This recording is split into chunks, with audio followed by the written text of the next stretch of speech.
Pendant quelques petites minutes, si vous permettez, je vais vous parler d'argent, au nom du Parti québécois.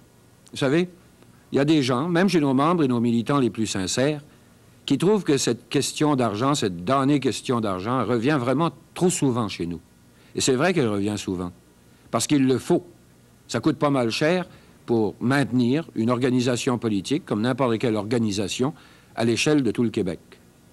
Et c'est vrai aussi que les vieux partis, ce qui signifie le seul parti libéral, maintenant que l'autre est disparu, c'est vrai donc que les vieux partis n'en parlent à peu près jamais d'argent. Bien sûr, par-ci, par-là, on fera un banquet à 50 $ le couvert, mais ça, c'est à peine comme du glaçage sur un gâteau. Ou plus exactement, c'est comme le sommet de la banquise qui est le seul visible, comme vous savez, alors que tout l'essentiel est bien caché en dessous de la surface. Parce que l'essentiel, c'est la caisse traditionnelle, avec toutes ses ramifications secrètes, ses perceptions forcées, son pouvoir parallèle et dangereusement supérieur souvent à celui des élus, et tout autour, le climat profondément malsain et corrupteur qu'entretient ce mariage en coulisses entre l'administration publique et les gros intérêts.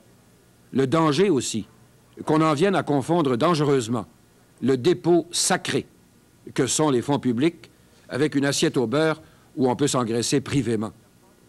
Il n'y a pas de cas, et c'est de plus en plus fréquent ces années-ci, où les partis et gouvernements qui fonctionnent de cette façon ne finissent pas par tomber dans une sorte de décomposition interne, et finalement la tête la première dans les scandales.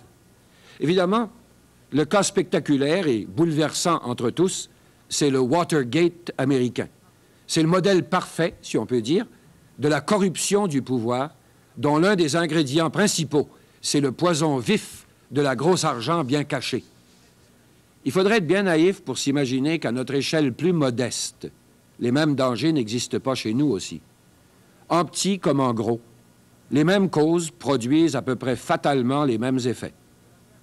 De l'affaire Laporte, dont tous les dessous baignent dans des tractations douteuses, jusqu'à l'inqualifiable contrat olympique et qui a été signé par l'éminence grise et caissier en chef du Parti libéral, on a tout ce qu'il faut, ici aussi au Québec, pour entretenir, surtout dans les nouvelles générations, un scepticisme croissant, un décrochage qui peut aller de l'indifférence jusqu'à la révolte à l'égard de ce qu'on appelle la démocratie et des organisations politiques qui pensent souvent plus à l'exploiter qu'à la faire fonctionner.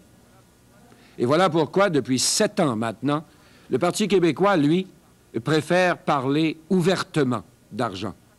Et comme chaque année, pendant cette fin de semaine, et aussi les 2 ou 3 semaines qui viennent jusqu'au début d'avril, chacun de nos membres va être rejoint et sollicité par une multitude de bénévoles dans toutes les régions du Québec pour aider, selon ses moyens et selon ses convictions aussi, un parti qui réussit depuis sa naissance à vivre financièrement au grand jour et de sources exclusivement populaires.